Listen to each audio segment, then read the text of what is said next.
के कार्यकाल में देश हित में किए गए महत्वपूर्ण योगदान को देश आज भी याद कर रहा है। देखिए सादगी, शालीनता और बहुआयामी व्यक्तित्व के धनी लाल बहादुर शास्त्री देश के उन चुनिंदा नेताओं में से एक थे जिनकी ईमानदार छवि और देश के प्रति कर्तव्य निष्ठा ने राजनीतिक जीवन में एक नया आदर्श स्थापित किया।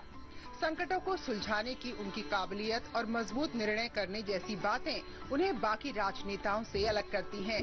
लाल बहादुर शास्त्री द्वारा दिया गया जय जवान जय किसान का नारा सिर्फ एक नारा नहीं था, बल्कि सरहद पर खड़े जवान और खेत में काम करने वाले किसान की अटूट मेहनत और श्रम के प्रति सम्मान को दर्शाता है। 2 अक्टूबर 1904 को उत्तर प्रदेश के मुगलसराय में जन्मे लाल बहादुर शास्त्री ने व्यक्तिगत जीवन से लेकर राजनीतिक जीवन और भारत के प्रधानमंत्री के तौर पर जिस दृढ़ता और विश्वास के साथ अपने कर्तव्यों का पालन किया, वो इतिहास में अमर हो गया। लाल बहादुर शास्त्री ने 9 जून 1964 को प्रधानमंत्री के रूप में शपथ ग्रहण की और 11 जनवरी 1966 को अपने निधन तक देश के प्रधानमंत्री रहे।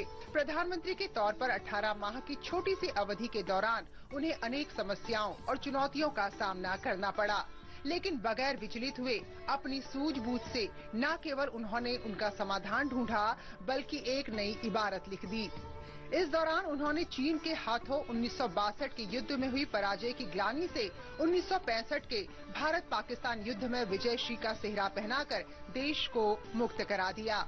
जय जवान जय किसान का नारा देने वाले लाल बहादुर शास्त्री ने 1965 की लड़ाई में पाकिस्तान को चारों खाने चित्त कर पूरी दुनिया को ये संदेश दिया कि अहिंसा में विश्वास रखने के बावजूद अगर देश की अस्मिता और अस्तित्व पर खतरा होता है तो भारतवासी जंग से भी दूर नहीं रहेंगे। भारत पाक युद्ध के दौरान शास्त्री जी के जय जवान जय किसान के नारे ने किसानों में जोश भर दिया। पूरे देश के किसानों ने पैदावार और उत्पादन को बढ़ाने के लिए जी तोड़ मेहनत की, जो हरित क्रांति में तब्दील हो गई।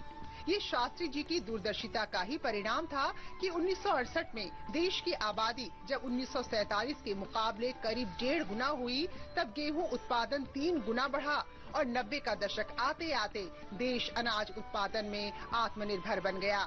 अपनी ईमानदारी, सादगी और उच्च नैतिक आदर्शों के लिए पहचाने जाने वाले लाल बहादुर शास्त्री ने उच्च आदर्श और नैतिकता का उदाहरण पेश करते हुए 1956 में एक रेल दुर्घटना की जिम्मेदारी लेते हुए रेल मंत्री के पद से इस्तीफा दे दिया था।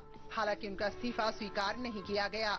तब भी शास्त्री जी ने अपने आचरण से राजनीति में नैतिकता की एक अलग ही मिसाल कायम की। अपनी साफ सुथरी छवि, सादगी, सरलता और आम जनता से सीधे संवाद की कला ने उन्हें एक अलग पहचान दिलाई। शास्त्री जी के प्रधानमंत्री कार्यकाल का सबसे अहम फैसला पाकिस्तान के साथ ताशकंद समझौता था।